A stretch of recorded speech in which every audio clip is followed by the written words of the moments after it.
शेतकरी मित्रांनो नमस्कार.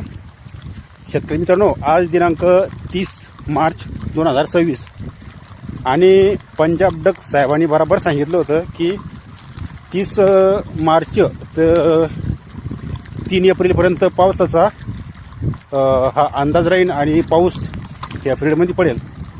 तर आता सध्या भोकरदन तालुक्यामध्ये पाऊस चालू आहे. आणि आता हा पाऊस जो आहे तर असं वाटतं खरोखरच की 3 ते 4 एप्रिलपर्यंत असू शकतो. तुम्ही बघत असाल आत्ताच आपण आता शेतामध्ये चाललो होतो.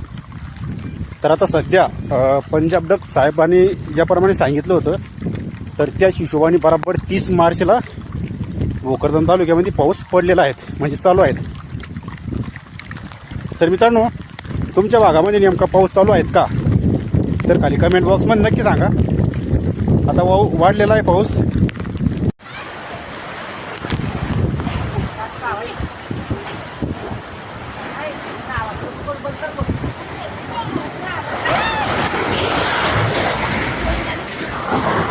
इकडे बाबा तुला